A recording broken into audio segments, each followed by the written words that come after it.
What's going on, everybody? C4 here today, bringing you the newest episode of Super Bowl or Bust. And this one here, we're really going to be pushing the limits of Madden. We went with maybe the worst roster in this year's Madden. It is a toss-up between the Cleveland Browns and the San Francisco 49ers. We went with the 49ers, and we put the two most overpowered players on the offensive and the defensive side of the ball. I mean, I know the title is Super Bowl or Bust, but I guess it's going to be like 500 or Bust, potentially, with the 49ers. So what we did, based off of the sim, who are the two most overpowered players based on the sim? Number one on the offensive side of the ball is Aaron Rodgers. He is winning MVP. Obviously, the team around him in Green Bay certainly helps, but Aaron Rodgers, more often than not, I would say literally 75% of the time, is winning the MVP award. So you have to say that Aaron Rodgers in this year's Madden is the most overpowered player on the offensive side of the ball. And on the defensive side of the ball, a player that we have seen wreak havoc and be just strictly unstoppable in our sims. A part of the unbeatable San Diego LA Chargers. We have Joey BOSA, left defensive end, 87 overall.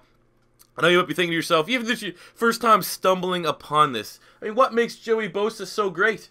He's literally unfucking stoppable when you play against him. And in the sim, as a rookie, you know, he's good for 15, 16 sacks a season. Not necessarily an ideal scheme fit here in a 3-4, but I'm pretty sure that's what they run in San Diego anyways, even though I never believed he was a proper scheme fit to begin with. So let's see if the two most overpowered players in this game on either side of the ball, what they can do for the San Francisco 49ers. Alright, so we're definitely not fucking playing any of these games. Let's go right to the playoffs, baby!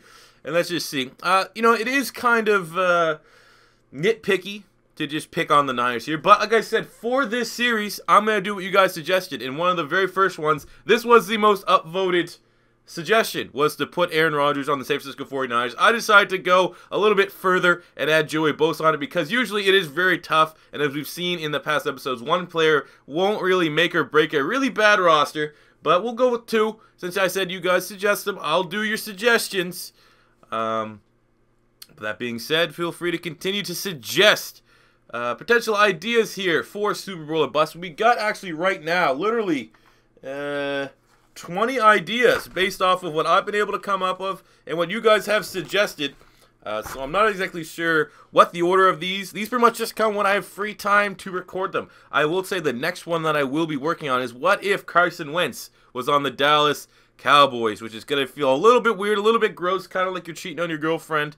But, yeah, you know, it is maybe in terms of the debate. I mean, that's another one of the things, is that the Cowboys in Madden, based off of the sim, they're not really that consistent. It's not like Dak Prescott, his play really translates from real life into Madden. Obviously, like I said, it is Madden, it's fake, but it's not like the Cowboys are incredibly overpowered. So I'm not necessarily thinking that when Carson Wentz goes on the Dallas Cowboys, they're going to be an instant lock to go to the Super Bowl. But at least it could add a little spark to the debate, as much, you know, put as much stock as you want into it with a Madden simulation as you will. I don't think it really means anything. It's just an interesting video.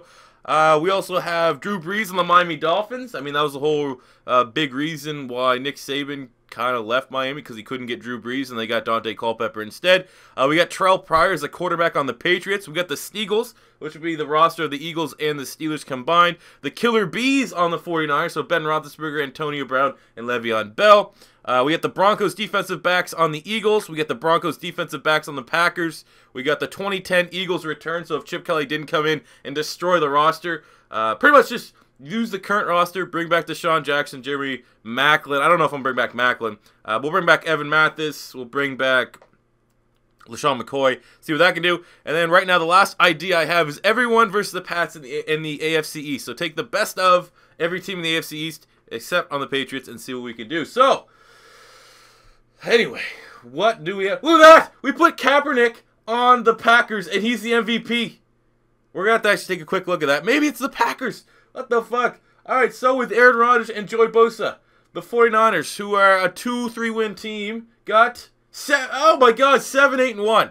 So I guess that is pretty much, our goal was 500. Like, the tie's bullshit. That's pretty much is 500. There's no way we're going to the Super Bowl. But that just tells you right there how overpowered Aaron Rodgers and Joey BOSA are. Let's take a final look at their stat line, and we'll take a quick look at what happened with Colin Kaepernick over there. So with literally no one at the wide receiver core, 3,700 passing yards, 22 touchdowns, 13 picks, and 23 sacks from Aaron Rodgers. We ran the ball fairly well. Look at that. Carlos Hyde, 1,300 yards, 12 touchdowns. We got a 1,000-yard receiver here in Quentin Patton with 76 receptions, 1,100 yards, and 6 touchdowns. Defensive side of the ball, Joey BOSA, again, I mean, not outstanding, but still, all things considered, he probably made Buckner better, 13 sacks for DeForest Buckner.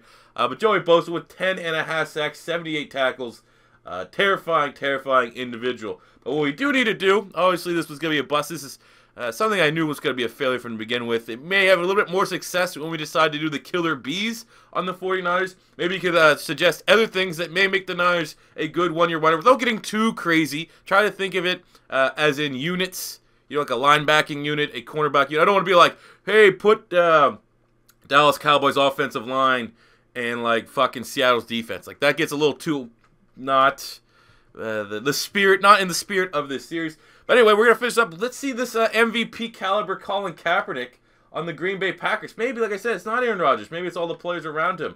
So Colin Kaepernick went with 5,000 passing yards, 43 touchdowns, and 8 picks, plus 250 yards and a touchdown running the ball on the Green Bay Packers. So maybe it's the Packers that are incredibly overpowered, that entire offense, more so than the really, really good Aaron Rodgers. Something to think about. But there you go, guys. Thank you for tuning in for another quick episode of Super Bowl or Bust. Continue to suggest ideas. Maybe there'll be better successes to this one. As I said, this was one of your guys' suggestions. I will do it. I'm one of the few YouTubers that will listen to his subscribers and put out the content you guys want to see. So thank you guys for watching. And until next time, it's C4 saying peace out.